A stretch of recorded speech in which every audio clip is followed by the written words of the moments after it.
drago mi je da ste se okupili da čujete još nešto malo o ovom srpskom jeziku o kome smo govorili i protekla 2 dana. Moja tema je srpski među slovenskim jezicima. Svi njegovi uticaji koje je pokupio tokom svoje duge i burne istorije što se mnogih stvari tiče. Pa eto, ja bih počeo od tog, da kažem, zajedničkog prajezika kojim su govorili svi Sloveni. Taj jezik se zove u nauci praslovenski jezik.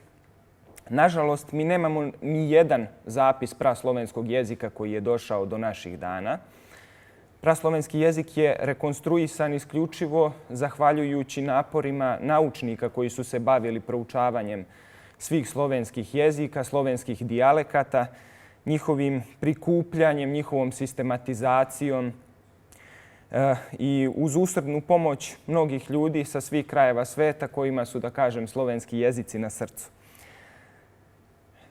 Protoslovenski ili praslovenski jezik se, prema mišljenju većine stručnjaka, izdvojio iz baltoslovenske zajednice. Ta zajednica je predmet mnogih diskusija, mnogih razgovora ljudi koji se bave njenim proučavanjem. Zašto? Pre svega moramo znati da je ona postojala 2000 godina, to je najmanje pre Hrista, i da ona čak i tada nije bila jednorodna.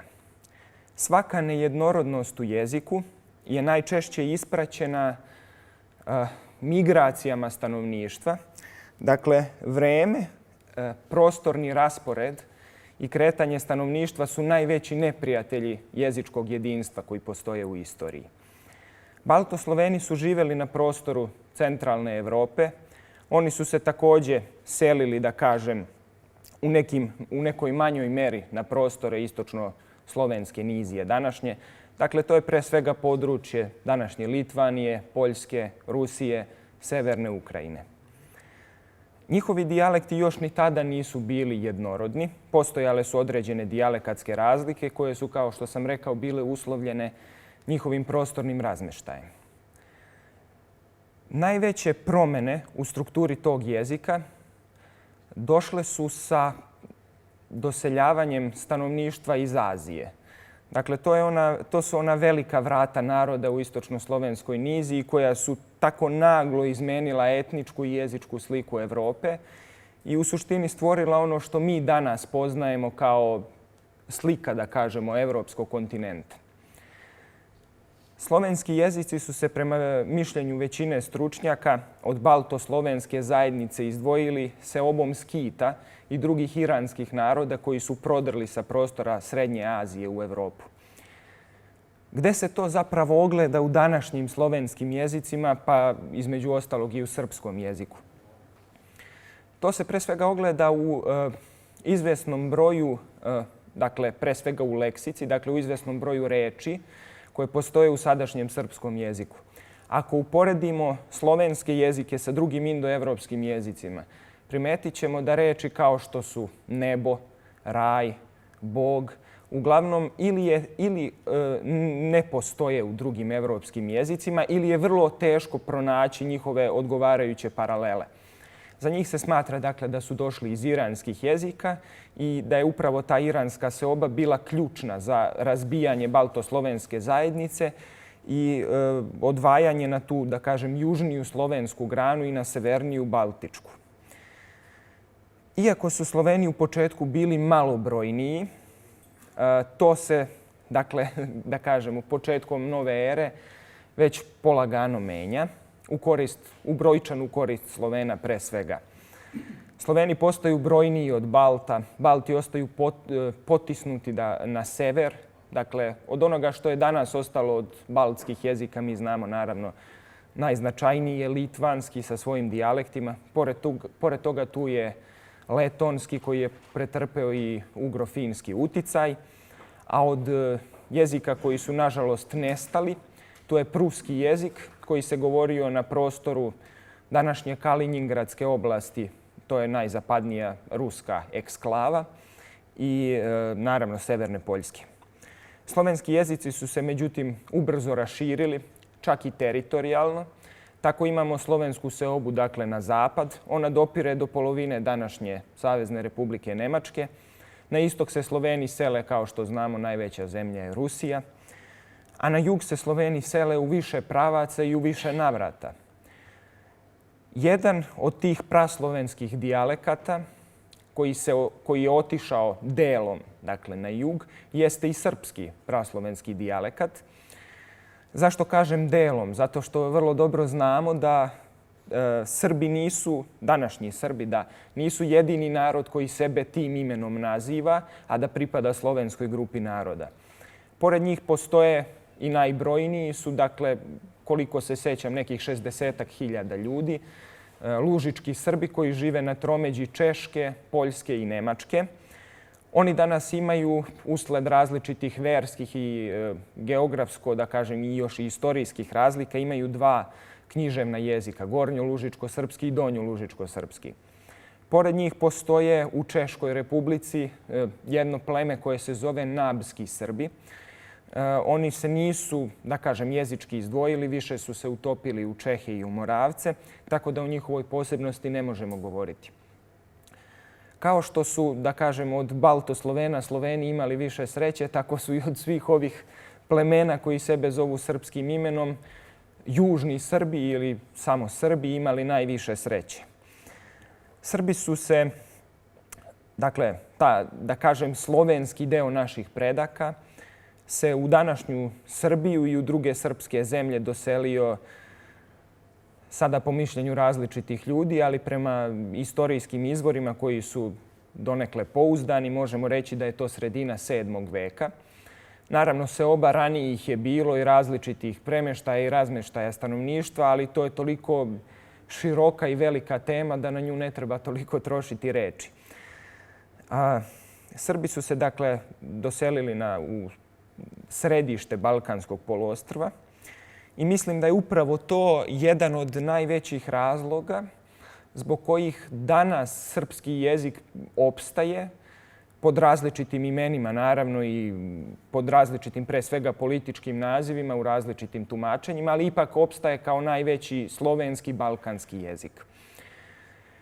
Pored srpskog jezika, južnoslovenski jezike sačinjavaju, ako krenemo od zapada, tu je pre svega slovenački, koji ima 5 ili 6 osnovnih dijalekata koji se međusobno ne tako dobro razumeju, tako da je, što se tiče Slovenaca, književni jezik je za njih ključan za razumevanje. Istočno od Slovenaca žive Hrvati. Hrvati kroz istoriju imaju čak, reklo bi se, 3 dijalekta ili 3 jezika koja su književna. Najstarija hrvatska književna tradicija je ono što se danas naziva čakavskim jezikom ili čakavskim narečjem ili dijalektom. Pored toga, Hrvati imaju još i kajkavski jezik koji se kroz istoriju nazivao i slovinski ili horvatski. On se govori na severu Hrvatske, dok ovaj deo koji naleže, recimo, na Bosnu i Hercegovinu, na Dalmaciju, na Slavoniju i na druge zemlje, se naziva štokavski. I to je i danas u nauci jedno od krovnih imena, svodnih imena koje se koriste za srpski jezik. I uopšte je taj naziv prihvaćen u nauci prvenstveno od 19. veka. Srpski jezik, dakle, i danas zauzima veliki deo Balkanskog poluostrva. Službeni je jezik pre svega u Srbiji, onda i u Republici Srpskoj. Međutim, nešto pod izmenjenim nazivom, čini mi se da i u Republici Srpskoj i u Bosni i Hercegovini kao u državi, on se naziva jezikom srpskog naroda. Dakle, tamo je to rešeno preko naziva naroda. Svaki jezik se zove prema jednom narodu, iako naravno suštinski to nisu 3 jezika, kao što znamo. U Crnoj Gori je, nedavno izdvojen crnogorski jezik, dobio je zvaničan kod, prihvaćen je, mislim da su i Wikipediju osnovali na crnogorskom jeziku, ali to, da kažem, suštinski ne menja toliko situaciju na terenu. Jedan od još jezika južnoslovenskih koji se u poslednje vreme izdvojio jeste makedonski jezik. On je izdvojen stvaranjem nove Jugoslavije posle Drugog svjetskog rata. Dakle, 1945. i 1946. je obavljen najveći deo posla oko standardizacije makedonskog jezika.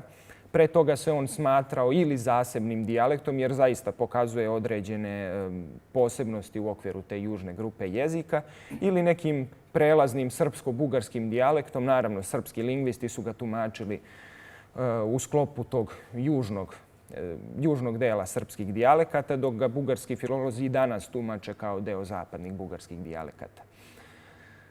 Još je od južnoslovenskih ostalo da pomenem bugarski jezik, koji se isto vrlo rano izdvojio kao zasebna jezička i etnolingvistička struja na istoku Balkanskog poluostrva.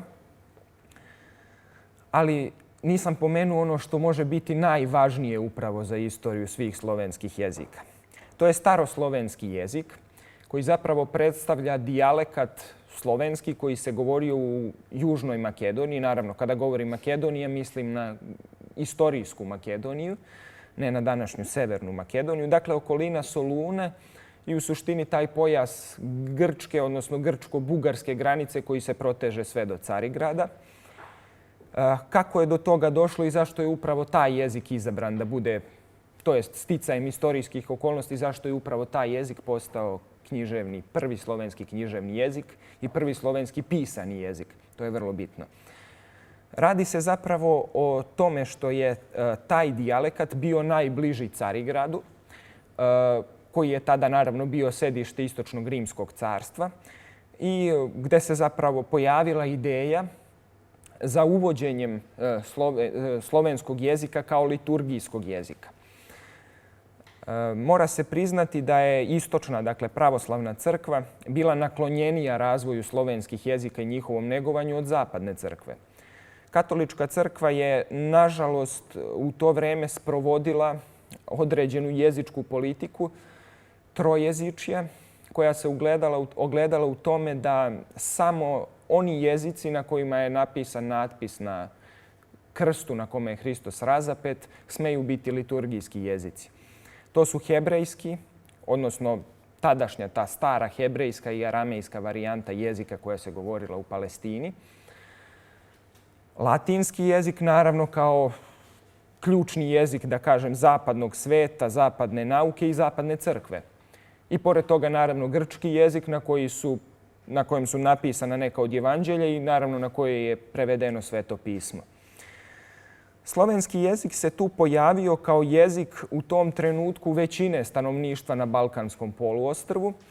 Međutim, on, kao što znamo, nije bio kodifikovan, nije bio zapisan, nije imao knjige, nije imao ništa. Sloveni su pre misije solunske braće Ćirila i Metodija pokušavali svoj jezik da zapišu različitim varijantama grčkog i latinskog pisma. Međutim, svi ti pokreti su bili manje više lokalni i više stvoreni, da kažem, od muke nego što predstavljaju pravu sistematizaciju i pravu kodifikaciju jezika. Podvig slovenske braće uvodi Slovene, dakle sve južne Slovene, uključujući i Srbe, u istoriju. Mi znamo da je danas potpuno besmisleno govoriti o istorijskim tokovima, o istoriji jednog naroda ako taj narod sebe nije svojim slovima u svojim knjigama zapisao. Dakle, prvi početak te pismene, kulturne i civilizacijske istorije Srba vezan je za dva pojma. Ta dva pojma su krst i slovo.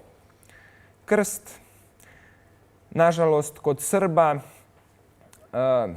Srbi zbog svoje geografske rasprostranjenosti nisu imali tu sreću da potpadnu, da kažem, pod samo jednu zonu uticaja. Naravno, to ima i svojih prednosti u savremenom svetu, koje se ogledaju u tome što je, recimo, etnički gledano polovina Srba pripala zapadnoj crkvi i zapadnom kulturnom krugu, dok je druga polovina pripala istočnom. Međutim, istočni, dakle taj prvi staroslovenski jezik, nije prihvaćen tamo gde je prvenstveno bio namenjen. To je prostor Velike Moravske koji danas obuhvata, dakle, Češku, Slovačku, južne delove Poljske i neke delove Austrije i Mađarske. On nije bio prihvaćen pre svega zbog, da kažem, suprotne misije koji su vodili bavarski misionari, koji su želeli da Slovenima nametnu germanski jezik kao crkveni i liturgijski jezik. Međutim, kod onog dela Slovena koji mi danas nazivamo Slavija ortodoksa, što obuhvata dakle i verski i kulturno-civilizacijski kriterijum, taj jezik se itekako primio kao prvi književni jezik. Dakle, sve sličnosti u tom višem stilu koje mi danas poznajemo kod Srba, kod Bugara, kod Rusa, one potiču iz tog staroslovenskog jezika.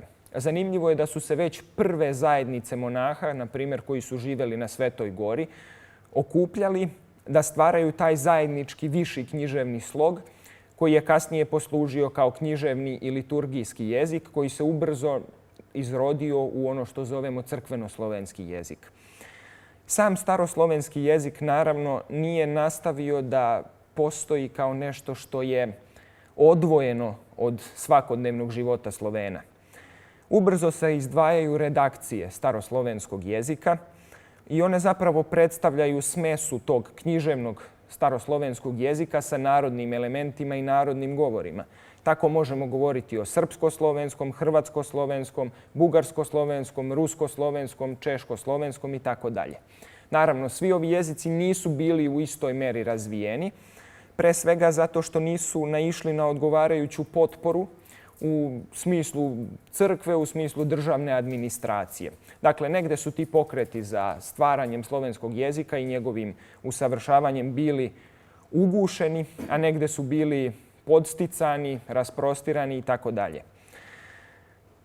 Što se tiče samog jezika Srba, dakle, kao što sam rekao, pominje se srpsko-slovenski kao varijanta crkvenog, odnosno kao varijanta staroslovenskog jezika.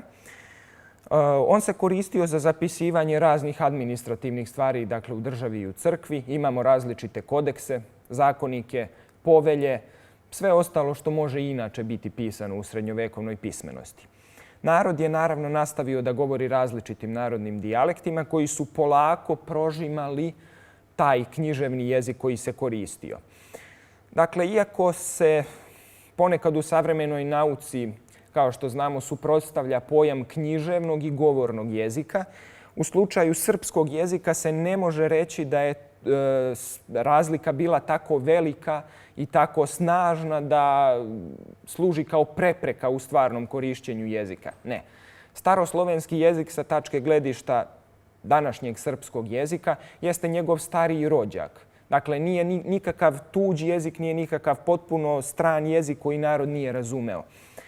Naravno, kao što sam rekao, već kreće upliv narodnog govora i tako, na primjer, u obraćanjima naših monaha, naših vladara, imamo da su zaglavlja, odnosno počeci određenih pisama, poslanica ili ostalih stvari pisani tim visokim književnim slogom. Međutim, kako se dalje odmiče u tekstu, tako više vidimo kako taj narodni jezik, koji je, da kažem, ipak bliski čoveku koji piše, kako on prodire tu, tako da se to u suštini brzo raslojilo na, da kažem, taj formalni deo koji je uvek pisan u tako visokom stilu, dok je taj familijarniji, intimniji deo uvek pisan na narodnom jeziku. Taj srpsko-slovenski će poživeti kao književni i kao službeni jezik u svim srpskim zemljama u srednjem veku. Da, i da ne bude zabune zašto srpske zemlje. Zato što je to zapravo jedini istorijski naziv koji se pominje u istorijskim spisima. Srpske zemlje ili Srblje, što opet predstavlja, dakle, kao zbirna imenica, dakle, naginje ipak ka množini, ne ka jednini, i naravno taj grčko-latinski naziv Serbija, koji se može tumačiti, dakle, kao jedna zemlja, a može se tumačiti naravno i preko one množine, pošto znamo da je u grčkom, na primjer, kao i Vivlija, to ne znači jedna knjiga Biblija, nego znači knjige. Dakle, tako se i Srbija može tumačiti kao bukvalan prevod Srblje ili srpske zemlje. Šta je tu tačno potpadalo u srednjem veku? Pa, pre svega, što se državotvornosti tiče, ističe se Raška. Dakle, to je današnja južna Srbija i severna Crna Gora. Pored Raške izdvajaju se od ostalih zemalja Duklja, Neretva, Hum, Paganija i Bosna. one što se tiče samog jezika predstavljaju vrlo ujednačenu, vrlo kompaktnu celinu. Dakle, kada god bi se u jednom delu pojavio neka jezička novina, ona se vrlo brzo rasprostirala i gotovo potpuno ujednačeno. Dakle, sve one pojave koje ste imali u Raškom pravopisu imali ste u poveljama bosanskih vladara. Neverovatno je prosto da se tom brzinom to sve ujednačilo. Šta dalje mogu da kažem? Da, taj srpsko-slovenski jezik kao varijanta staroslovenskog, koja je prožeta narodnim elementima, je poživeo dokle su poživele i srpske srednjovekovne države. Sa slomom srednjovekovnih srpskih država, pre svega zbog turske najezde na Evropu, dolazi do prekida te književne tradicije koja je tu bila započeta. Srbi padaju pod dugotrajno tursko ropstvo. Sada zavisi koji deo, koliko ostao, kažem, koji je bio koban po srpsku kulturu. To je recimo od druga polovina 15. veka pa sve do prve polovine 18. veka. Mi imamo samo malobrojne knjige koje se zovu Srbulje u nauci, koje su pisane posebnim srpskim pravopisom toga vremena i koje odražavaju te kasne srpsko-slovenske jezičke posebnosti. Pored ove teškoće koju su Srbi imali u Turskom carstvu, postoji i ona teškoća sa kojom su se oni susreli prelaskom u taj katolički zapadni svet. Tu je pretila pre svega i etnička i verska asimilacija, dakle pokatoličavanje, to je prvo unijaćenje, a potom pokatoličavanje, a onda i potpuna promjena identiteta. Na taj način veliki deo Srba se pre svega pretopio u Nemce, u Mađare, što je, da kažem, recimo potpuno prirodan proces ako se zateknete na tuđoj teritoriji u takvim uslovima i u takvim okolnostima. Naravno, kako pokušati sačuvati taj identitet? Dakle, Srbi se i u Austrijskom carstvu i u toj Mađarskoj kraljevini okreću pre svega veri i pre svega tom verskom identitetu koji ih odvaja, dakle, i od ostalih susednih Slovena, ali i od većinskih naroda koji žive na tim prostorima. Problem je nastao kada su određenim ukazima austrijskih vladara slovenski jezici bili masovno potiskivani iz Austro-Ugarske carevine. Naravno, mi kasnije znamo da je nešto mudrijom politikom ipak pokušano da se vrati na prethodno stanje, odnosno da se slovenski jezici očuvaju. Srbi su se faktički našli uklješteni jer su njihove knjige bile zabranjivane, njihovo ćiriličko pismo koje do tog trenutka predstavlja gotovo 1000-godišnju tradiciju je bilo zabranjivano. I oni su se za pomoć morali obratiti nekom ko je sličan kao oni i ko bi mogao da ih zaštiti i u jezičkom, i u verskom, i u identitetskom smislu.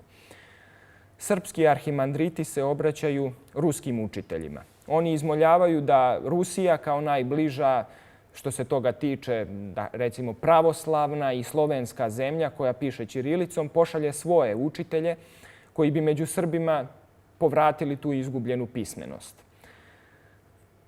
Rusija pristaje na to i krajem 20. i početkom 30. godina 18. veka na prostoru današnje Vojvodine i nekadašnje Vojne krajine pojavljuju se ruski učitelji.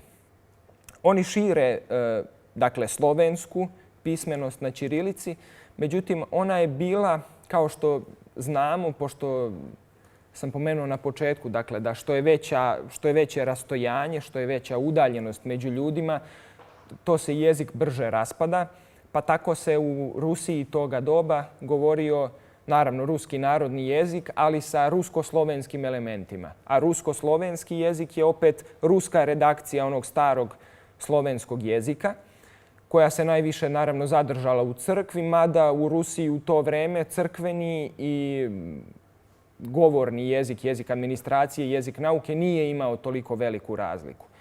Jedina razlika koja je tu suštinski postojala jeste to što se 1708. i 1710. godine u Rusiji pod, da kažem, patronatom ruskog imperatora Petra Velikog sprovela reforma pisma koja je rusku pismenost znatno približila zapadnoevropskim latinskim obrascima. Naime, ruski car Petar I je odlučio da rusku pismenost umjesto do tadašnje, da kažem, ćiriličke koja se oslanjala na onu na onu prethodnu ćiriličku tradiciju, zameni latinskom po uzoru na latiničko pismo Antikva. Kako je to sprovedeno? Pa pre svega kroz te pokušaje 1708. godine da se što više tih slova koja podsjećaju na ćirilički izbaci, da se ubace odgovarajući latinski ekvivalenti. Međutim, kada je u toku te 2 godine isprobavanja video da to neće zaživeti među narodom, on je ipak odlučio da vrati neka slova, ali im je zadržao taj latinski, to jest latinički izgled. Tako da i danas ćirilica, ova koju vidimo, kao što znamo, ona se uklapa u većinu zapadnih, to jest latiničkih fontova. I dakle, ta tradicija nije starija, kao što vidite, od 300 i nešto godina. Dakle, Srbi dobijaju taj jezik, rusko-slovenski, dakle ruski crkveno-slovenski kao zvanični jezik svoje crkve, i on je ostao do danas. Dakle, upravo tu odatle potiče ta diglosija koju danas imamo u srpskoj crkvi.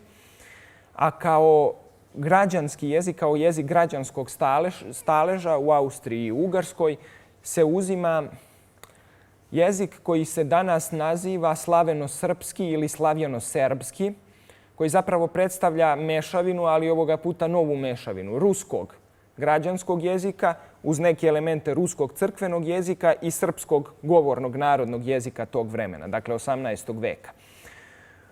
Taj jezik je bio, da kažem, stilski neujednačen. Dakle, kada bi vas neko pitao da li je moguće napisati, ne znam, gramatiku ili rečnik slavjano-serbskog jezika, to nije moguće. Zato što je čak, ne znam, bilo koja pojedinačna reč je mogla imati više oblika u zavisnosti od toga kako je ko osjećao da treba da izgovori. Pa sad, da li se kaže čest, čestoljubiv, čast, častoljubiv, sve je to bilo u upotrebi, svi su razumevali o čemu se zapravo radi, ali nekog, da kažem, standarda sa one tačke gledišta koju mi danas poznajemo nije bilo, naravno.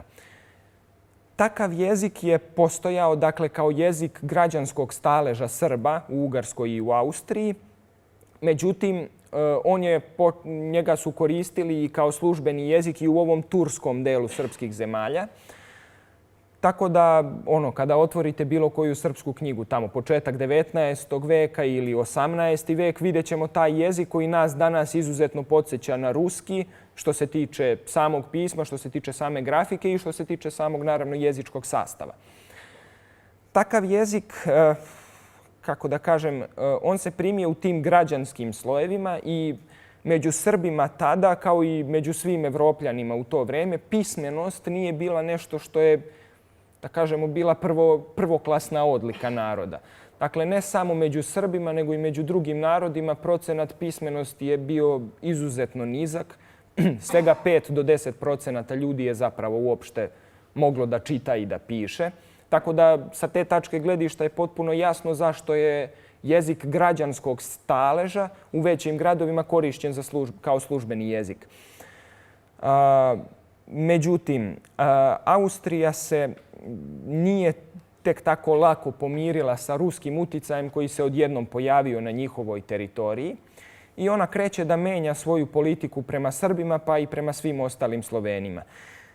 To su, pre svega, smenjuju se određene zabrane, dakle zabrana za upotrebu pre svega tog jezika i ćirilice, a sa druge strane oni po svaku cenu pokušavaju da uključe slovenske narode pa i Srbe u svoj kulturni krug. Na koji način su oni to dalje pokušavali da izvedu? Kao što znamo, u Evropi je protutnjala verska reformacija koja se ogledala u tom Luterovom pokretu da narodi ostali zapravo treba da koriste svoje narodne jezike, svoje maternje jezike kao bogoslužbene jezike. To ne može se reći da to nije imalo odjeka i u samoj Austro-Ugarskoj, iako je ona bila, da kažemo, dominantno, pretežno katolička zemlja. I upravo takvi prosvetiteljski pokreti zahvataju i srpske građanske staleže tog vremena. Od svih prosvetitelja tog zapadnog tipa, među Srbima je najpoznatiji, naravno, Dositej Obradović. I upravo on je prvi izrekao tu tezu da Srbi treba da pišu narodnim jezikom, odnosno da se treba okretati onome što je narodno, da treba oživljavati tu starinu koja je koliko toliko ostala očuvana među srpskim narodom. I kasnije za njim dolazi veći broj ljudi, dakle veći broj te građanske inteligencije. Naravno, ono što je najviše, bukvalno u korenu potreslo taj razvoj srpskog književnog jezika jeste pojava Vuka Karadžića i njegovog mentora Jerneja Kopitara, koji su na kraju, posle dugotrajne borbe, eto recimo, taj srpski rječnik na kom su oni radili, on je objavljen, prvi deo, to jest prvi taj srpski rječnik, je objavljen 1818. godine. A u njemu je zapravo prvi put, uz neka manja odstupanja u odnosu na onu današnju srpsku ćirilicu koju znamo, prvi put je ta ćirilica bukvalno tako bila prikazana. Dakle, ovu današnju ćirilicu pre svega dugujemo radu Vuka Karadžića i Jerneja Kopitara. Dakle, ona nije potekla, da kažem, uže gledano u tim srpskim građanskim krugovima. Oni nisu osjećali potrebu za takvom ćirilicom, već je potekla, dakle, od bečkog dvora, od bečke spoljne politike i uopšte od njihove politike prema Balkanskom poluostrvu. Da, šta sam rekao? Taj prvi srpski rječnik koji je Vuk sakupio, 1818. godine objavljen, dok je ćirilica ova koju mi sada znamo u Kneževini Srbiji prihvaćena tek 1868. godine. Dakle, Vuk je umro 1864. godine. On nije ni dočekao da vidi da u Srbiji zapravo njegova ta književno-jezička reforma bude prihvaćena. Od tog vremena, dakle, od vremena rada, pre svega tog filološkog rada Jerneja Kopitara, Vuka Karadžića i njegovog mlađeg saradnika Đura Daničića, mi možemo govoriti o ovom savremenom srpskom jeziku. I upravo tada dolazi do prve značajnije saradnje u okviru južnih Slovena. Srbi naravno nisu bili jedini slovenski narod koji je živeo pod austrijskom krunom. Najbrojniji posle njih u tom južnom slovenskom delu su bili Hrvati. I upravo tada se pojavljuje prva želja, pošto je narodni jezik, taj srpski tadašnji, obuhvatao veliki deo Austrijske carevine, pojavljuje se želja i kod Hrvata, naravno u okviru različitih pokreta, bili su tu pre svega ilirizam, potom jugoslavizam, da se taj jezik što je više moguće objedini i da veći deo Hrvata zapravo, pored te svoje postojeće dve književne tradicije, prihvati i ovu treću, koja bi bila onda zajednički jezik za sve Srbe i Hrvate koji žive na tim prostorima. Za to je postojao veliki broj razloga. Pre svega, dakle, većina ljudi je govorila tim jezikom, a druga vrlo bitna stvar je da književnost u Dubrovniku, dakle dubrovačka književnost, pošto je Dubrovnik veći deo svoje istorije prošao kao nezavisna država, dakle, oni nisu imali, da kažem, zabrane jezika i slično, iako je kod njih vladala ta latinsko-slovenska diglosija. Oni su razvijali svoju književnost, tako da tehnički gledano, ako tako posmatramo, srpski jezik i tekako je prošao i kroz renesansu i kroz sve to, ali u okviru ne celokupne narodne književnosti, već jedne mnogo uže gradske državne dubrovačke književnosti. I upravo tada on naravno kupi uticaje latinskog jezika, pre svega venecijanskog dijalekta koji je bio proširen u većem delu Dalmacije. Dakle, Hrvati iz tih razloga naravno biraju upravo taj jezik koji danas se zove štokavski ili srpski ili hrvatski ili bosanski ili crnogorski ili kako već.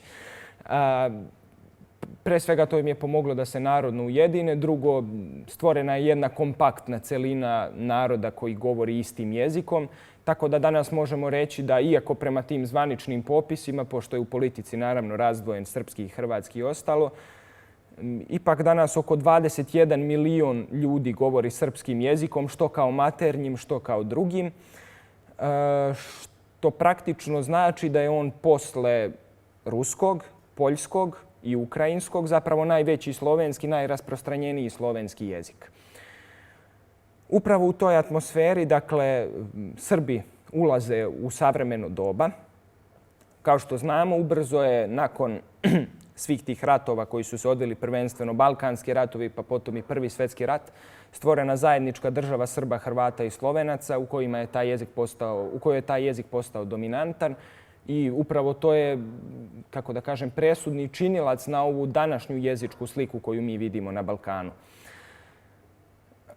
Što se tiče samog srpskog jezika i njegovih osobenosti, ono što njega, da kažem, povezuje sa drugim slovenskim jezicima, ali što ga izdvaja od drugih susednih, pre svega slovenskih jezika, jeste, na primjer, da se vrlo rano, čak u 12. veku imamo kod Svetog Save, da je on pošto poto hteo da piše slovo đerv. To slovo je ono današnje ć ili đ u srpskom jeziku, što znači da se ono vrlo brzo u govoru izdvojilo u odnosu na ono uobičajeno št i žd koje smo imali u staroslovenskom jeziku. Tako da, eto, to bi bila neka posebnost. Sljedeća posebnost bi bila, da, rekao sam, nazali, nosni samoglasnici su se izgubili vrlo brzo. Oni su prešli u e, nazal prednjeg reda je prešao u e, nazal zadnjeg reda je prešao u, tako da Srbi danas govore ruka, Poljaci govore ronka, renka, da, zato što se promenilo. Da, Srbi govore jezik, Poljaci govore jenzik. I da, poluglasnici su se ujednačili, svi poluglasnici su u srpskom jeziku, to je možda i najlepša činjenica vezana za srpski jezik, svi poluglasnici su prešli u a, što znači da je srpski zapravo, kako su ga u 19. veku nazivali, toskanski među slovenskim jezicima. Zašto? Zato što upravo ima toliko, to jest pevljivost i melodičnost jednog jezika se pre svega ogleda u zastupljenosti samoglasnika a, koji zapravo predstavlja najotvoreniji samoglasnik bez ikakve prepreke u ustima i najlakše se izgovara. I onda samim tim je jezik koji sadrži najviše samoglasnika a najzvučniji. Pa to je upravo slučaj sa srpskim. Što se tiče dalje nekog njegovog razvoja u fonetskom smislu, naravno, usled upliva tuđica, pre svega turcizama, pojavljuje se glas dž. Međutim, on se pojavio i kao poziciona fonema. Naprimjer, kada imamo zvučni suglasnik posle č u reči, ne znam, otadžbina, onda se čuje dž, iako je tu faktički istorijski slovo č. I to bi bilo to u suštini. Dalje, šta njega zapravo povezuje i odvaja od drugih slovenskih jezika? Da, šta sam počeo? Današnji srpski jezik se, kao što znamo, zapisuje dvama pismima. To su ćirilica i latinica. Ćirilica je, naravno, 1000-godišnje srpsko pismo, jedino koje predstavlja neprekinutu trajnost u njegovoj književnoj istoriji. Pored toga, u srpskom jeziku se koristi latinica koju je stvorio Ljudevit Gaj, dakle u okviru rada Ilirskog pokreta kod Hrvata. I tu je, da kažem, doprinos dao i srpski lingvista Đuro Daničić, na primjer, od koga je to čuveno slovo đ u latinici. Naravno, on je predlagao da se reše i 3 ostala dvoglasa, to jest, kako se zovu, digrafa, da, u latinici. To su lj, nj i dž. On je bio u svom izdanju Riječnika koji je objavljen u Zagrebu, izdao upravo takvu latinicu od 30 znakova, faktički, koja bi se kao funkcija 1/1 preslikavala u ćirilicu. Međutim, od ta 4 znaka koje on dodao, rekao sam, preživelo je samo đ.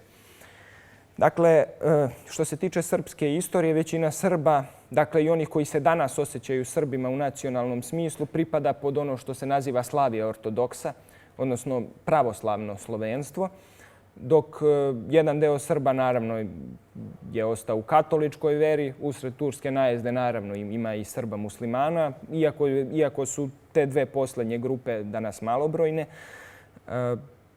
Ono što se još može reći, dakle, za srpski jezik sa svojim ćiriličkim pismom koje je danas zastupljeno u Srbiji kao službeno pismo, iako, dakle, negde oko 80% stanovništva u svakodnevnom životu koristi isključivo latinicu. Srpski jezik, dakle, zajedno sa ruskim, sa ukrajinskim, sa rusinskim, sa beloruskim, da, sa bugarskim i makedonskim, spada u te ćirilične slovenske narode, dok sa druge strane kroz latinicu je povezan sa slovenačkim, sa hrvatskim, sa češkim, sa poljskim, sa slovačkim i tako dalje. To bi bilo u suštini to. još jedna zanimljivost vezana za srpski jezik jeste postojanje akcenata. Srpski jezik ima 4 akcenta i njegov akcenatski sistem je po mom mišljenju najteži u celom slovenskom svetu. Dakle, imamo 2 silazna i 2 uzlazna, odnosno 2 kratka i 2 duga. Tako imamo kratkosilazni, kratkouzlazni, dugosilazni i dugouzlazni uz postakcenatsku dužinu koja u književnom govoru naravno postoji. Ko se trudi da govori književnim jezikom, on mora poštovati sva ta pravila.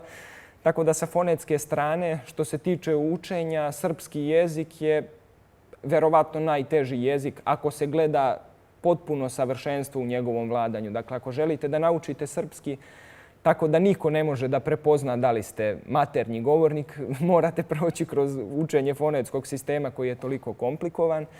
Mada, naravno, u stvarnom životu i u velikom broju situacija najveći broj ljudi govori svojim lokalnim dijalektom koji zapravo i ne odudara toliko od tog književnog izgovora, tako da neke stvarne smetnje u razumevanju nema. Dakle, Srbi bilo gde da se nalaze i bilo kakvom varijantom svojom lokalnom dijalekatskom da govore, oni će se manje više odlično razumeti. To bi bilo to. Da, zanimljivosti su još što, na primjer, u okviru srpskog jezika, pored te narodne leksike, pored tih narodnih reči, imamo te reči koje su preživele iz tih starijih književnih jezika, dakle iz srpsko-slovenskog, pa kasnije iz tog građanskog jezika, slavjano-serbskog. Tako da, na primjer, danas možete često sresti diskusije da li se ispravno kaže, ne znam, uskrs ili vaskrs. Šta vi mislite? I jedno i drugo. Da. I tu je problem što većina pravoslavnih ljudi kaže pa ne znam, Uskrs je katoličko, a u suštini Uskrs jeste direktno to što je narodno srpsko zato što se sve ono V što je bilo na početku kao prefiks u slovenskim jezicima i danas u srpskom se izgovara kao U. Tako da mi ne kažemo vstati, nego kažemo ustati. Prema tome je i Uskrs u narodnom jeziku. Ali zašto Vaskrs? Vaskrs je naravno iz srpsko-slovenskog jezika. Ta zamena V u Va je odlika tog srpsko-slovenskog jezika koji predstavlja još stariji sloj u odnosu na ovaj rusko-slovenski koji danas imamo u crkvi. Tako da ćete vidjeti različite natpise. Ako gledate po ruskom, onda je Voskres, Hristos Voskrese. Većina Srba kaže Hristos Vaskrse. Retko ćete čuti da neko kaže Hristos Uskrse, to već ne. Ali se Uskrs i Vaskrs koriste, dakle ima i jedno i drugo. Od sličnih primjera tu možemo vidjeti dakle, da se čak pojedine reči po značenju razdvajaju. Čisto srpska narodna reč bi bilo svest, consciousness, svest. Ali ako se ona izgovori kao srpsko-slovenska, dobijamo savest. Dakle, savest. A mi znamo danas da svest i savest nije isto u srpskom jeziku. Da, to je vrlo zanimljivo. Zanimljivo je još što taj uticaj, naravno, neke reči nisu imali istu sudbinu u književnom jeziku i u narodnom jeziku. Tako da u današnjem srpskom jeziku kada kažete za nekoga da je vredan, šta to znači? Da voli da radi, da je marljiv. A na ruskom vrijedni znači štetan. Da. Ili, na primjer, kada u himni Vostani Serbije, koju je napisao Dositej Obradović, on kaže Bosna, sestra tvoja, na tebe gleda i ne želi tebi nikakova vreda. Ne želi tebi nikakve štete učiniti. Međutim, sada bismo mi pomislili da taj koren vred zapravo znači marljivost, vrednost kao neku... Dakle, da znači samo to, ali to nije tačno. Jer, na primjer, ako kažete na srpskom povreda, da li to znači da vi cenite nekoga ili ga ugrožavate? Pa upravo ga ugrožavate. Ako povredite nekoga, vi ste ga ugrozili. Isto tako, pa da, to bi bila neka, da kažem, zanimljivost leksička. Što se tiče građenja reči, Vukova reforma je bila kobna što se tiče samog održanja tih slavenizama. Vuk je na sve načine pokušavao da progoni te slavenizme, dakle reči koje su zajedničke u slovenskim jezicima i koje on uglavnom smatrao nasleđenim iz tih ruskih izvora. Međutim, to sa tačke gledišta književnog jezika, dakle sa zašto je najveći deo pisaca toga vremena bio protiv Vuka Karadžića. Pa znate, kada pišete nešto, bilo da su to pesme ili priče, vama je leksičko bogatstvo ono što je ključno da biste vi mogli da se pravilno izrazite. I ako iz srpskog jezika odstranite sve ono što za Boga nije deo narodnog jezika, onda se dobija jedna vrlo oskudna celina koja ne može da izrazi sve nijanse značenja koji zahtevamo. Pa tako je gotovo potpuno neverovatno, na primjer, ako uporedite delo Petra II. Petrovića Njegoša, ako pročitate neki njegov spev. Eto, tu bih izdvojio naravno Gorski vijenac i Luču mikrokozma. Ako to pročitate i ako pročitate njegovog savremenika Branka Radičevića, tu je jezički osjećaj i razlika u jeziku kao da je 300 godina razlike između njih, a oni su zapravo bili savremenici. Tako da taj paradoks je pokušan da se prevaziđe kroz tih proteklih 170 godina koliko je prošlo od Bečkog književnog dogovora, time što su pojedine reči iz te srpsko-slovenske, iz te slavijano-serbske leksike polako vraćane u jezik.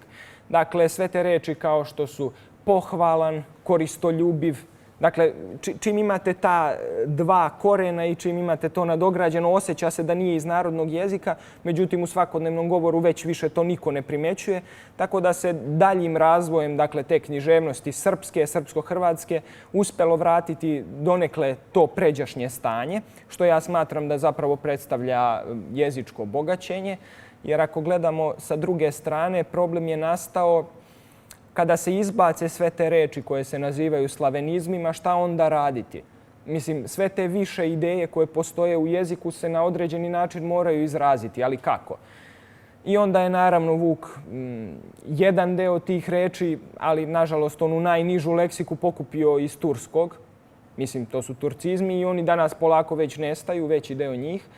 Dok je ovaj drugi deo, pošto Srbi su u jeziku izgubili oslonac na onu svoju dotadašnju književnu tradiciju, morao da se osloni na jezik zapadne crkve i na katoličku tradiciju. Eto, otkuda prvi ti latinizmi koji su prodrli u srpski jezik. Naravno, latinizacija srpskog jezika što se tiče i samog pisma i samog leksičkog sastava se vrši do dan danas, to znamo. Međutim, danas glavni izvor latinizacije uopšte nije latinski jezik, kao što znamo, koji je manje više postao arhaičan i u samoj Evropi. Više se ne smatra za prvostepeni jezik nauke i svega, već je to engleski jezik koji je i sam, kao što znate, upio veći deo latinske leksike i upravo se kroz današnji savremeni engleski jezik, koji predstavlja najdominantniji jezik u Evropi i svetu, vrši latinizacija srpskog jezika svakodnevno. Sa jedne strane to može biti, sad zavisi kako se ko postavi, naravno, to se može posmatrati kao obogaćivanje, međutim ja mislim da se ne može se smatrati obogaćivanjem ono kada, na primjer, ne postoji ni srpska, niti ikakva približna reč u srpskoj književnoj tradiciji, ali, na primjer, uzeti već postojeću reč koja se koristi u jeziku, izbaciti je i zameniti je latinskom, samo da bi to zvučalo kao učeno, da bi ljudi pomislili da se vi razumete u tu temu o kojoj govorite, to je već problematično.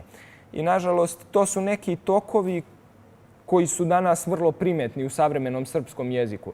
Dešavalo se, da je nakon određenih političkih promjena, pre svega mislim na smenu vlasti 2000. godine, to sam čuo da su u redakcijama, u uredništvima većeg broja časopisa i dnevnih novina pojedini urednici dobijali tom Vujaklije, to je onaj rečnik stranih reči u srpskom jeziku, i da su se trudili da što više izbace onih svakodnevnih reči i da postepeno uvode te latinske reči za koje zapravo nije postojala nikakva stvarna potreba u tom trenutku. Tako da mislim da svi oni koji žele da uče srpski jezik i da ga govore, naravno, opšte je poznato da morate naučiti 2 pisma da biste znali sve da pročitate. Obično se većina ljudi opredeli da piše jednim ili drugim pismom, ali što se tiče same upotrebe jezika, smatra se da je bolje ako čovjek može da navede što više sinonima i da ih upotrebljava u zavisnosti od konteksta. Dakle, ne samo taj novogovor koji se nameće i koji sadrži pretežno tu latinsku leksiku, već, dakle, pošto je srpski, naravno, slovenski jezik, treba koristiti slovenske reči ukoliko je to moguće. Eto, to bi bilo to ukratko. Nadam se da vam se dopalo. Eto, i ako ima neka pitanja, voleo bih da postavite. Što ste sad rekli o poslednje, da se ubacuju nove reči bez potrebe, dominacije je jedan na primjer. Pa dominacija, da. Preovladavanje, da. Imamo naš reč za to. Pa da, može se koristiti vlast, preovladavanje, bilo šta od toga. Još pitanja? Za latinično pismo i za to što je za te digrafe. Postoji neki konkretan razlog poznat zašto se i dalje koriste digrafi, jer zašto i dalje postoje digrafi, umjesto da se prosto jednostavno ujedine da bude...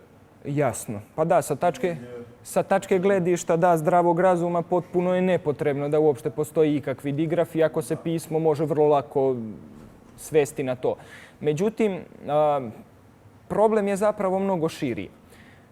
Ako se dobro sećam, to izdanje rječnika tadašnjeg srpskog ili hrvatskog jezika, kako ga je nazvao Đura Daničić, je izdato 1882. godine u Zagrebu. Dakle, Zagreb u tom trenutku ima već nešto više od 30 godina pisane tradicije te i takve latinice koja je postojala pre tog rječnika, dok u Srbiji nikakve stvarne potrebe za latinicom ni danas ni tada nije bilo. I onda je većina učenih ljudi rekla, pa čekaj, šta sad? Mislim, sad smo naučili ovako da pišemo i sad treba kao opet da promenimo, da izbacujemo, ma ne, i ovako se u suštini razume. Zapravo, vrlo je mali broj reči u kojima može doći u latinici do zabune da li se čita ovako ili onako. Naprimjer, konjugacija, konjunktivitis i konjunkcija i sve to, to je kada je taj latinski prefiksoid kon, pa ako je u korenu na početku je, onda je problem kako pročitati. Dakle, ne znam, kada se napiše konjungicid, dakle, ne znate da li ste ubili supruga ili konja. Da, to je jedan naš lingvista rekao, to je šala, naravno. Da, ubistvo supružnika se naziva konjungicid i onda da li ste ubili konja ili supružnika. Da, to može da bude problem. Još mogu biti problem reči u kojima se prefiksi završavaju na d, kao na primjer nad, i onda ako koren počinje na ž, na primjer nadžnjevati, nadživeti, da li se čita nadžnjevati, nadživeti, ne, dakle nadže, ili na primjer u prepisu stranih imena, eto, poljsko ime Andrzej, problem je kako ga zapisati, a da se ne pročita Andrzej na latinici. Tako da mislim da sa te tačke gledišta i sa tačke gledišta uopšte odabira pisma ja jednoznačno istupam za ćirilicu, jer uopšte ne vidim kakva je upotrebna vrednost latinice u srpskom jeziku, pa nikakva. Nemamo nikakvu književnu tradiciju. Ako se pogleda ta književna tradicija Dubrovačke republike, Dubrovačka književnost je pisana na tadašnjoj prilagođenoj toj venecijanskoj, italijanskoj latinici. Nije pisana na ovoj latinici tog češko-poljskog tipa. Tako da, mislim, ako neko želi najtačnije da zapisuje ono što govori, kao što je Vuk već predlagao, onda treba da koristi ćirilicu. Mada ni latinica, kao što vidite, nešto Bog zna ne odstupa od toga. Dakle, u suštini, u bilo kojoj promjeni sastava, što pisma, što jezika, glavna prepreka je lenjost. Niko ne želi sada iz čista mira kao da uzme, ne znam, ovo je bolje ili nije bolje, pa da promeni. Mislim, većina ljudi je danas mišljenja da je ova sadašnja Vukova srpska ćirilica bolja od one prethodne slovenske, opšte slovenske, ali koliko je godina trebalo da se to ozvaniči i u samoj Srbiji? Pa preko 50 godina. Dakle, nije to uopšte tako jednostran i jednoznačan proces koji kao svi odmah prihvate, ovo je bolje, to ćemo. Većina ljudi je i danas mišljenja, na primjer, da ni ova ćirilica nije bolja od one prethodne. Tako da, mislim, tu su sva mišljenja bukvalno u opticaju, sve ima svoje prednosti i mane, ali nekako ono što se zove opšta upotreba je ono što je na kraju presudno. Ispostavlja se da je na kraju presudno, ali pitanje je potpuno na mestu. Zašto se ne piše, pa ne znam. Eto, ako je već moglo da se pozajmi ć, na primjer, iz poljske tadašnje latinice, ovo ostalo je bilo iz češke, nešto malo rešenja je prema tom italijanskom dubrovačkom.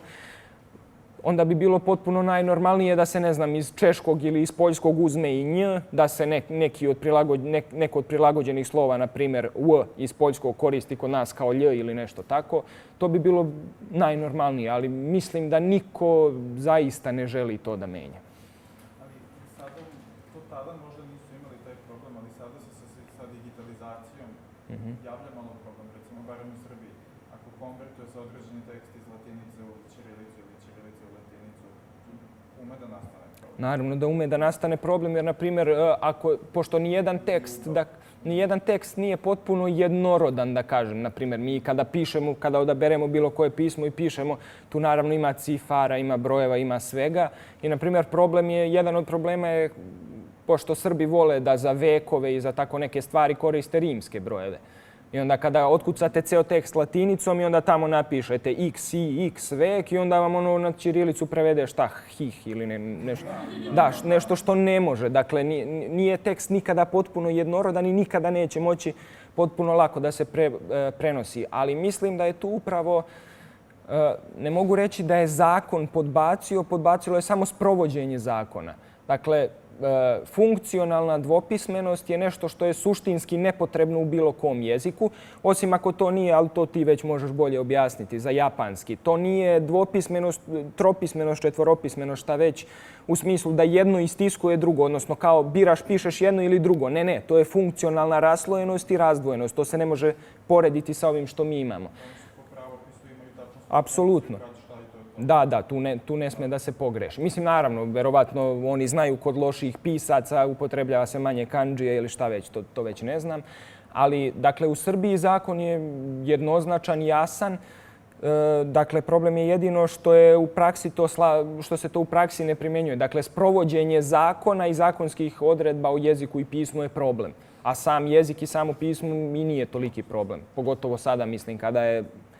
Ako pogledamo tu prvobitnu ćirilicu, Ćirila i Metodija, ona imala oko 38 ili 39 slova. Sadašnja srpska ćirilica, koja je naravno svedena prema latinici da bi bila konvertibilna, ima 30 slova. Pada. I onda, mislim, relativno je lako naučiti. A sad, naravno, odabir pisama je uvijek pre svega, po mom mišljenju, dakle, kulturološko, civilizacijsko pitanje i političko pitanje, prvorazredno, iako to mnogi izbegavaju da kažu, da, jeste političko pitanje. Ako jedan narod promeni svoju pismenost, on se očito okreće ili od sebe ili od svoje civilizacije prema nekoj drugoj. Tako da sa te tačke gledišta, šta ja mislim, to je da većina ljudi zastupa tu tezu da, pošto već Srbi etnički pripadaju obema civilizacijama, dakle, jedan deo Srba je ostao u katolicima, mnogi od njih su izgubili potpuno srpski identitet. Ovaj drugi deo Srba, odnosno Srbi u užem smislu, su ostali pravoslavni. Tako da uopšte vlada to mišljenje o deljivosti kulture. Dakle, i sami Sloveni kada su prihvatili pismenost, oni su postali deo kulture i civilizacije te pismenosti koju su prihvatili. Srbi postaju deo Vizantije kada prihvataju ćirilicu i pravoslavlje, to je vrlo jasno. Dakle, ni jezik, ni kultura nije nedeljiv. Potpuno je apsurdno govoriti da je jezik stvar nekakva hermetična jedne zajednice i samo njoj pripada. Pa, mislim, ne. Ako naučiš, ne znam, nemački, portugalski, bilo koji jezik, ti samim tim postaješ govornik tog jezika i učestvuješ u njegovom i stvaranju i upotrebi i svemu. Tako da na jezik sa te tačke gledišta svi polažu pravo apsolutno ravnopravno. Tako da, eto, to je pitanje političko-civilizacijsko, tako da tu kod nas se, nažalost, to svelo na lično pitanje i na pitanje to ko će se sa kim kako raspravljati, sporiti, da li ovo ili ono pismo, da li je ekavica ili jekavica. A sa tačke gledišta samog jezika, pitanje, na primjer, ekavice, jekavice, ikavice je potpuno nebitno, jer one pripadaju jednom sistemu. Taj glas se, na primjer, raspao u 14. veku, ima svoje kontinuante, neko kaže da ima 4, jer neko smatra da se jat, na primjer, kao u izgovoru očuvalo, kao nešto između e i i u određenim dijalektima. Tako da, mislim, sa upotrebne tačke gledišta je potpuno svejedno koju ćete izgovornu varijantu koristiti, šta ćete naučiti, jekavicu, ekavicu, mislim. To samo, naravno, pošto je to danas i sami politički nazivi jezika, dakle, to jeste političko pitanje i neko vam od ovih zemalja ovdje može napraviti možda, ne znam, problem ako koristite ovo ili ono. Mada sa čisto jezičke tačke gledišta to nema nikakve veze, apsolutno. Još pitanja? Možda je malo paradoksalno isto, često pitanje ono možda nije razgraničeno ili ljudi zapravo nisu toliko izučavali na koji način najpravilnije napisati. Kada imamo recimo, dosta često se javlja ta problematika o pisanju nekih doktorskih radova ili nekih naučnih radova, gde bismo svi želeli da ga napišemo ćirilicom, međutim kroz ceo rad koristimo neke naravno stručne reči, termine koje dosta čisto malo rogobatno možda izgledaju kad se, da kažem, transkribuju, odnosno ćirilično napišu. I onda ta kombinacija ćirilica sa dosta čestim terminima na latinici pomalo izgleda čudno kad se, sad ja sam uvek za to da se stavi, ako postoji već neki ekvivalent, da se to napiše na ćirilici, pa u zagradi možda u Italiji, pa na latinici. Apsolutno. Da bi to bilo najkorektnije. Međutim, mislim da ljudi nisu upoznati s tim nekim pravilima. Nisu, da, to je tačno. I onda su opredele da bi olakšali sebi, ajde da napišem sve na latinici. Jasno, da. Pa što se tiče samog tog odabira reči i pisama, tu bismo, kako da kažem, prešli na polje kognitivne lingvistike, dakle saznajne. Šta čovek koristi pomoću svojih spoznajnih organa kako upija informaciju. Naravno, oči su daleko važnije od ušiju i u jeziku i u svemu.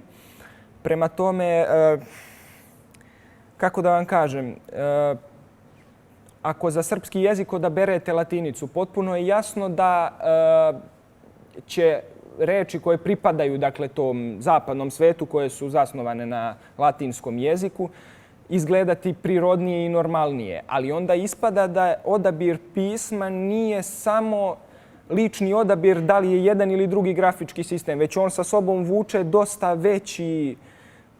veći problem on vuče sa sobom, jer, na primjer, eto, to je, ne znam, isto tako na latinici neke reči koje su za tipično slovenske zvuke su problematične. Sama latinica zapravo ona nikada nije bila slovensko pismo u pravom smislu te reči. To je pismo latinskog jezika, ona je prilagođena za zapisivanje latinskog jezika. Dodavanje kvačica, crtica i svega toga, to se tačno vidi da je to pokušaj da se to prilagodi jednom sistemu koji je potpuno tuđ. Za mene najveći, najapsurdniji primjer toga, naravno, to je sad istorijski osnovano, jeste, ali najapsurdniji primjer toga je poljski jezik. Jer tu toliko ima tih digrafa, trigrafa, čega već i kada se prvi put to pogleda, naravno, ta pismenost je ujednačena, vrlo je jasna, može se lako pročitati, ali kada se prvi put pogleda, vidi se koliko je to zapravo apsurdno, koliko je to usiljeno da se sve to slovensko napiše na latinici, jer ne može. Mislim, očito je da ne može. Tako da, mislim, kao što sam već rekao, pitanje pisma je političko pitanje. Određeni slovenski narodi su dobili latinicu ne svojom voljom, nego zato što su potpali pod uticaj zapadne crkve i to je to. Dakle, njima je, ne znam, Poljacima je do 14. i 15. veka gušen narodni jezik. Crkva je uništavala, nije davala da se zapišu ni narodne pesme, ni ništa. I onda sa te tačke gledišta, da, pismo jeste pismo, ali pismo vrlo lako može biti iskorišćeno kao oruđe antikulturne borbe prema nečemu drugom. Dakle, ako jedno pismo istiskuje drugo, onda ne možemo govoriti da je to lingvistički ili kako već opravdano, ako se ono nameće. A što se tiče, da, samog tog izbora reči, da, to sam i ja primetio. Jer kada čovjek piše ćirilicom, pogotovo neko ko uči, na primjer, ne znam, ruski, bugarski, ukrajinski ili šta već, on i sam osjeća koliko je ta starija ćirilica zapravo više ispratila sam razvoj, sam oblik tih reči u jeziku. Dok, na primjer, naša srpska ćirilica, ona predstavlja samo ono što mi pasivno čujemo. Dakle, samo onaj zapis, čuo sam ovako, aha, gotovo ne mora mozak uopšte da se uključuje dok se piše. Dok latinica, po mom mišljenju, je još gora jer ona je samo prepis onoga što je zapisano ovom ćirilicom. Tako da, ne znam. Ako se gleda sa te tačke gledišta, ja isto mislim da zapravo pismo nije samo površinski sloj, nego da je ono zapravo dosta dublje određuje i sam sastav reči i svega ostalog, čak i određenih morfoloških jedinica. Dakle, mi smo se u našoj književnosti dosta je i u našoj jezičkoj istoriji dosta je snage utrošeno na borbu ta dva principa. Tog jednog principa koje je predvodio Vuk Karadžić, dakle to piši kao što govoriš, što je zapravo preuzet Adelungov princip iz nemačkog jezika, a sam Adelung je opet taj princip napisao oslanjajući se na staru latinsku pismenost. Jer zaista kad pogledamo taj stari latinski jezik, mi vidimo da je on gotovo savršeno zapisan. Ali isto to se potpuno može reći i za staroslovenski, jer su solunska braća zapravo samo slušala ono što govore ljudi iz okoline Soluna i ako oni su slušali, pokušali to da zabeleže. Dakle, sa istorijske tačke gledišta svaka početna pismenost mora biti fonetska, jer se oslanjate uglavnom na to što čujete, ali ako čujete možda, ako primetite da postoje određene morfološke jedinice, onda se one označavaju i onda se već beži od fonetskog principa. Dakle, pismo je uvek, ono se nikada potpuno ne može ujednačiti sa govorom, koliko god to mi hteli. Dakle, mi želimo da što približnije iskažemo to, ali nekad je smisao ono što je pretežnije. Pa eto, na primjer, i Vuk Karadžić, on je započeo sa tim radikalnim principom da se sve to odstrani, da se koristi samo isključivo ono što se piše. Ali onda je primetio, ali čekaj, ako je, na primjer, reč grad, i kako je onda prisvojni pridev? Grad, gradski, ljudski. I onda je on u početku bio, da, ljudski sa c, gradski sa c. I onda je primetio, ali čekaj, ako je onda Grac u Austriji, kako je onda od Grac? Aha, isto. I onda se veštački stvaraju homografi, odnosno reči koje se isto pišu i onda se povremeno od tog principa odustaje. Mada sam ja pobornik toga da uopšte treba odustati od tog principa, da reči treba pisati po smislu, šta one znače, šta je njihov koren, gledati da se to očuva, a izgovorit ćemo uvek nekako. Mislim, što dalje idemo, to se govor, postoji taj pojam jezičke divergencije. Dakle, govor se uvek osipa usled nedostataka organa za izgovor uopšte. Dakle, što dalje idemo, to će veći broj, glasova nestajati i nastajati, a pismo treba da ostane, jer pismo, kako da kažem, ono ima jednu vrlo duboku ravan. Dakle, bilo koji jezik, bilo šta da uzmete da čitate, vi uvek čitate u prošlost. Dakle, ima pravac, ali ima samo jedan smer, u prošlost. Ne možete čitati u budućnost. Dakle, bilo da vam je neko napisao SMS poruku, vi čitate šta je taj čovjek napisao pre 2 sekunde, ali to je opet prošlost. Ili da uzmete knjigu od pre 1000 godina, ali to je opet prošlost. A ako samo pismo gubi svoj bilo kakav značaj, ako mi neprestano njega pojednostavljujemo prema onome što mi govorimo, jer onda te knjige postaju potpuno bezvredne. I to je ono što mene, da kažem, u srpskoj kulturi ponajviše vređa. Naprimjer, otvore ljudi,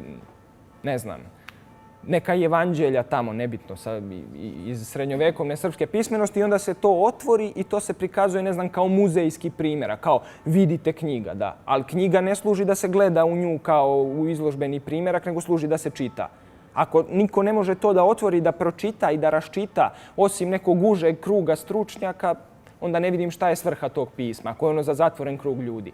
Jer ni jezik, ni pismo, oni nikada zapravo nisu za zatvoren krug ljudi. Zato postoji tajnopis, postoji, tamo kriptografija i koješta. Ali to nije jezik.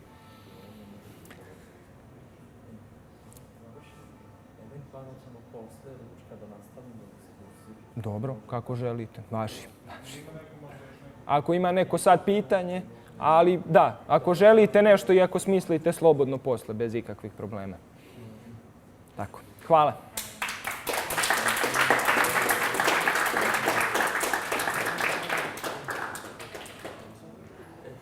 Zanima jedna stvar. Pošto si pomenuo kako jezik može kako da bude pismo, može i korišćenje pisma u određenom jeziku, može i kako da bude političke prirode. Mislim da smo svi primetili do sada da vrlo često se koristi ta reč nacionalizam i tako dalje. I barem kada je u pitanju Srbija, vrlo često po izboru pisma mogu da se pretpostave određena uverenja neke osobe. Da. A još više može da se mogu da se prepoznaju uverenja neke osobe koja odlučuje da recimo ne poštuje jednačenje suglasnika po zvučnosti i onda dođe napiše srpski jezik umjesto srpski jezik. I onda smatraju da je to srpskije, odnosno srbskije. Mogu da znam, pričao sam, mislim da sa Grugom sam pričao, recimo oni u Hrvatskoj imaju sličnu tendenciju, a to je recimo, kako si rekao, da... Korijenski pravopis, ili to? Da, da neću, da se to smatra izvornije, je li tako nešto smo pričali? Mislim da je više konzervi su u pravopisu tipa od skače ili pothodnik, sad više kao ne dolazi do jednačenja. Da se to izvorno što više vidi? Pa recimo da, ali nije korijenski pravopis, samo recimo izbjegava se na nekim mjestima. Neće niko pisati za udžbenik, ali će se zbuniti ljudi. To je kao sa pravopisom pothodnik ne piše sad nego podnik. Logičnije zvuči. Međutim, ovdje izvini samo još jednu stvar, a to je isključivo u terminu srpski. Ne vidimo tu da se bude ovo. Da možeš nešto o toj pojavi? Pa da, zapravo, pazi, to, ajde konkretno da idemo redom, recimo, to što si pomenuo za srpski. Problem je bio što svako ko se upozna sa istorijom srpskog jezika u tom širem smislu iz 19. veka, dakle svi oni koji su poželeli nekada možda da otvore te knjige pa da malo pogledaju kako je bilo pre ovog sadašnjeg stanja, oni će naravno primijetiti da se pisalo sa B. E sada, čemu će to oni pripisati? Da li će oni to pripisati nekoj političkoj volji reformatora da se to sve kao ujednači? Da li to ima neke dublje filozofske ili druge osnove, što neko može istumačiti, naravno da ima? To je sad pitanje za svakog pojedinca. Mada ja lično smatram, na primjer, što se tiče to srpski, onda da, u redu, to je, mislim, svaki pravopis ti možeš nečim opravdati. Dakle, svaki pravopis ima neku logičku podlogu, nijedan nije ono baš skroz da se lupa nešto bez veze. E sad, problem je uglavnom što većina tih pisaca koji su pisali sa B, oni nisu jednačili po zvučnosti ni druge reči. Tako da to srpski zapravo i nije neki izuzetak u odnosu na ono kako je bilo opšte stanje u pravopisu toga vremena. Sa druge strane, jedna bitna stvar uopšte vezano za pravopis i za standardizovan pravopis konkretno, jeste da je to, ako se pogleda sa tačke gledišta svih jezika, to je relativno nova pojava. Dakle, u srednjem veku nije postojao neki pisani standard. Oni su se ili ugledali na starije stanje i pokušavali tome da približe, ili su ti pisari koji, da kažem, nisu bili učeni ili nisu imali u odnosu na šta da gledaju dok pišu, su pokušavali prema svom shvatanju jezika to isto da zapišu. I onda, na primjer, sada kada pogledaš, to je sakupio Đura Daničić, da. On je sakupio rečnik srpskih književnih starina, gde je bukvalno maltene sve te reči iz tih starih povelja i starih srpskih knjiga zabeležio i složio tim azbučnim redom. I on je, na primjer, zabeležio da ne mogu sada tačno da se setim koliko tačno primjera, ali imao si i u srednjem veku da su pisari pisali srpski sa P, jer nisu imali na što da se ugledaju pa su tako čuli i to beležili. E sada, problem je, kao što rekao, pošto je sam pravopis taj standardizovan, relativno nova pojava u velikom broju jezika, jeste to koja se zapravo, šta se uzima za osnovu? Da li ono što se misli, dakle, pa ima taj, na primjer, u Hrvatskoj bio korijenski pravopis, kojim se želi istaći upravo te morfeme, morfološke jedinice, svaka pojedinačno, i da zapravo sam glas, odnosno sam govor, izgovor, ne utiče na pisanje reči. Dakle, reč se piše prema svojim sastavnim delovima. Ovaj drugi pristup koji je kod nas preovladao jeste taj fonetski pristup, jer se stvarno u većini govora čuje srpski, da, ali onda se većina ljudi bunilo da zapravo čovjek treba da upravlja svoj govor prema zapisanom. Pa bi onda trebalo pisati sa B i truditi se da se to u nekoj meri izgovara tako. Mada mislim da to, na primjer, nije jedina sporna tačka i nije jedina, to bi bila ona kao namerna greška. Oni sada namerno teraju da se piše sa B. Ali postoji dosta stvari gdje ljudi potpuno nesvesno beleže nešto. Evo, Grgo je pomenuo to sa D. ljudi često pišu d u prefiksima pod, nad, ne jednače ga. Nadprirodno ili nadprirodno. Neki pišu sa d, a da ne primećuju da su napisali d. Tako da tu je već klackalica. Šta se dešava? Ili, na primjer, ono čuveno na kraju pisama, kada treba napisati s poštovanjem, pa ljudi iz nekog razloga stave apostrof posle s. Ali to kako da kažem, u starom pravopisu je tu naravno bilo debelo jer ili tanko jer već u kom pravopisu. Da, zato što se kaže s, ne kaže s, nego imaš taj neki poluglas e. Da, i onda ljude nekako kada pišu verovatno ili što znaju da se apostrof koristi tamo gde nedostaje neki samoglasnik ili nešto, ili ih jednostavno sam jezički osjećaj vuče da to zabeleže. A inače i sam apostrof, to je vrlo zanimljivo. U ćiriličkoj pismenosti se on naziva pajerak, po reči jer, odnosno po slovu jer. Po slovu jer, pošto je imalo debelo jer i tanko jer. I onda, pošto je većina tih pisara htjela to što kraće da zabeleži, onda nisu pisali jer na svakom onom mjestu gde bi etimološki trebalo, pa su onda koristili pajerak. To je kao mali jer gore iznad osnovnog reda pisma. I onda on izgleda u suštini kao apostrof. Možeš uzeti, ne znam, neku stariju rusku, bitno je da je rukopisna knjiga, rusku ili srpsku ili bilo koju ćiriličku knjigu i vidjet ćeš da je taj jer gde je izostavljan zapravo jeste beležen taj apostrof. Tako je, tako je. I naravno to znaš i nije samo u ćiriličkoj pismenosti, nego i u svakoj drugoj ušteda tog, da kažem, papira, materijala, pre svega pergamenta jer je bio skuplji za izradu, je predstavljala ono, mislim, to je bio prioritet u neku meru. Mislim, zašto i u tom staroslovenskom si imao skraćenice sa onom titlom, na primjer za sveštene reči, Bog, Sveti, Bogorodica, sve se pisalo kao skraćenica sa određenom oznakom. Tako da, sa tačke gledišta razvoja pisma, to ništa nije novo da neko pokušava ovako ili onako. A sad, drugo šta si pomenuo je bilo da određene grupacije koriste svojim pravopisom ili odabirom pisma žele da istaknu ovo ili ono.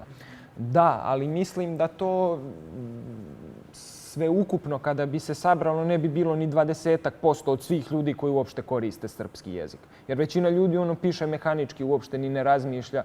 Mislim, to je sada pitao Norbert, da li ljudi kada kupuju knjige gledaju da li je ćirilica ili latinica. A ja mislim čak da ljudi uopšte ni ne vide da li je ćirilica ili latinica i kada sami pišu da ih pitaš posle 5 minuta kojim si pismom pisao, oni ne znaju.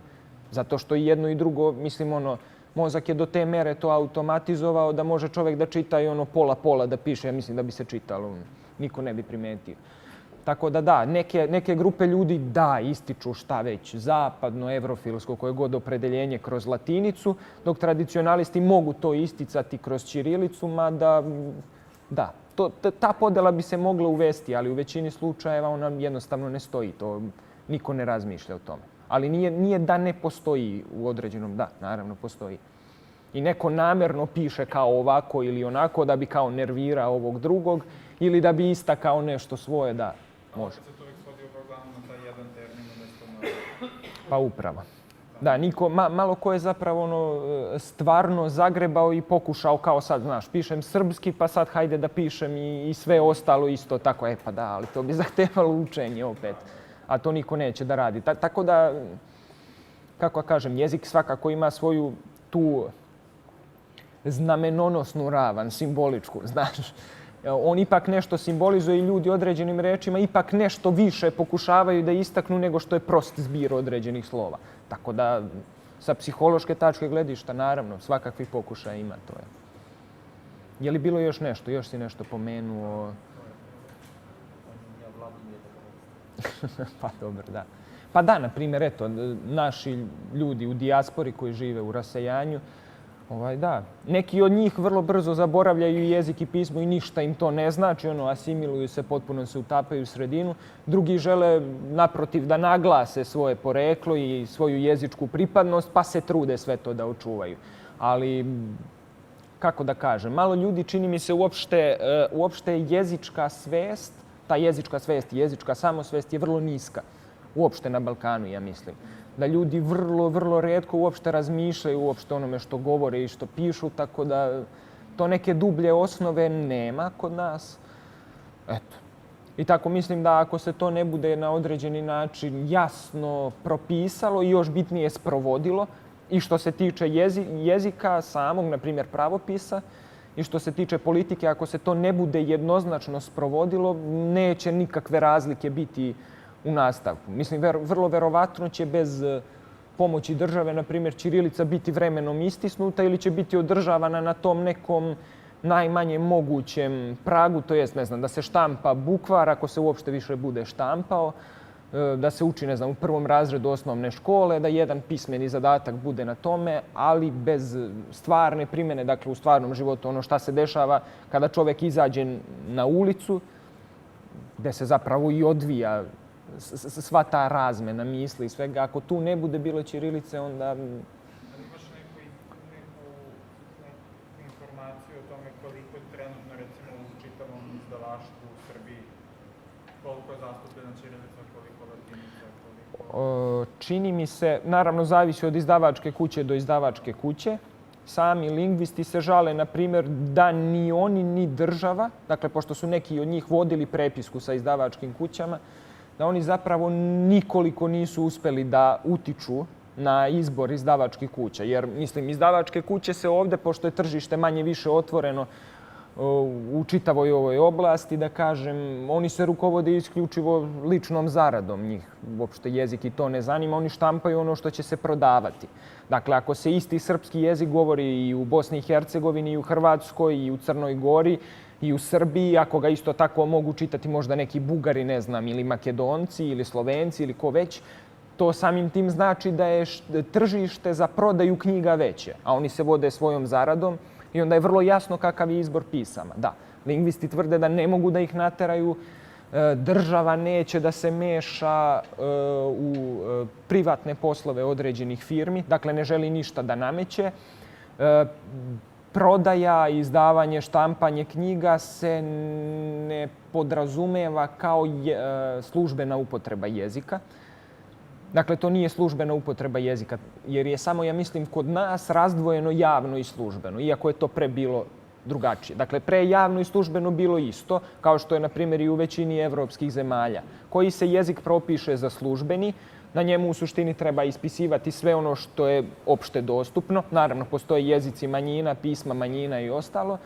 I rekao je jedan naš lingvista na jednom nedavno održanom skupu, na primjer, da je zanimljivo što je u našem zakonskom aktu koji to propisuje naslov dat upotreba jezika i pisama. Dakle, pisama u množini, a u stvari možda i jezika i pisama, dakle jedno i drugo u množini, dok je u svim ostalim zemljama jednostavno jezika i pisma. Dakle, uz jedan jezik ide jedno pismo i uopšte je nepotrebno izdvajati, ne znam sada, da jedan jezik ima više pisama ili, na primjer, da se tim istim zakonskim aktom određuje nacionalnim manjinama šta će one koristiti, jer je to uopšte država ne ulazi u to šta nacionalne manjine rade sa svojim jezikom i ne kodifikuje ga. Naprimjer, osim, ne znam, Rusija je tamo propisala, čini mi se da svi narodi koji žive na teritoriji Ruske federacije moraju imati svoj jezik napisan ćiriličkim pismom, dakle prilagođen ćiriličkoj azbuci. Eto, to je neki, recimo, izuzetak. Ostale zemlje, uključujući i Srbiju, se ne mešaju u to, iako je vrlo čudno to što se propisuju jezik i pisma, odnosno jezici i pisma. Toga nema. Po Ustavu, naravno, po članu 10, jedini službeni jezik je srpski jezik, jedino službeno pismo je ćiriličko pismo, ali se to ne odnosi očito na javnu upotrebu, koja je u pravnoj terminologiji iz nekog razloga razdvojena od službene.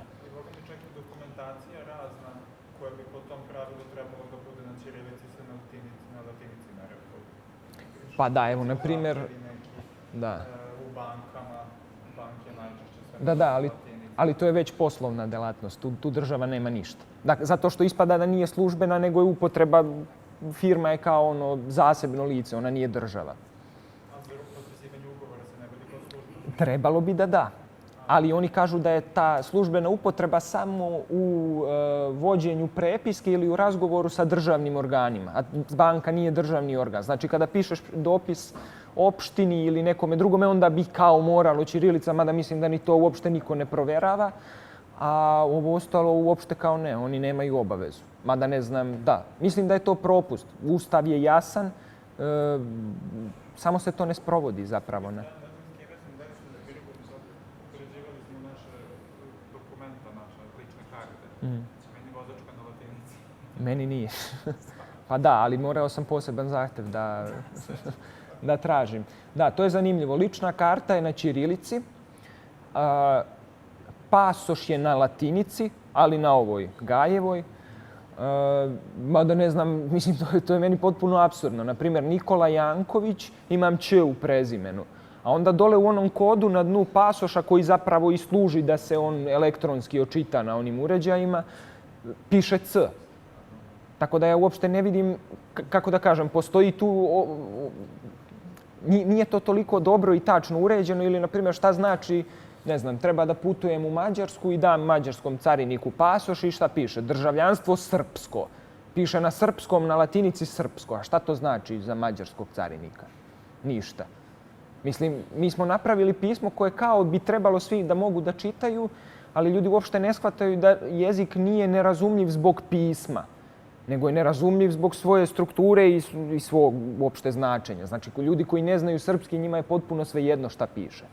Dakle, da je on naveden lepo, na primjer, ne znam, pošto čini mi se da je pasoš srpski, engleski, francuski, ako ne grešim kod nas. Da ono kada navodiš ime pa imaš na srpskom, engleskom, francuskom, da, onda ne vidim uopšte neku poentu da to bude ispisano latinicom ako to nije pravilan prepis na engleski ili na francuski ili na koji već jezik. Jer njima ništa ne znači Ć. Možeš staviti bilo koji proizvoljan znak. To njima ne znači ništa. Niti oni mogu da pročitaju srpski na latinici. Dakle, to nikome ništa faktički ne olakšava.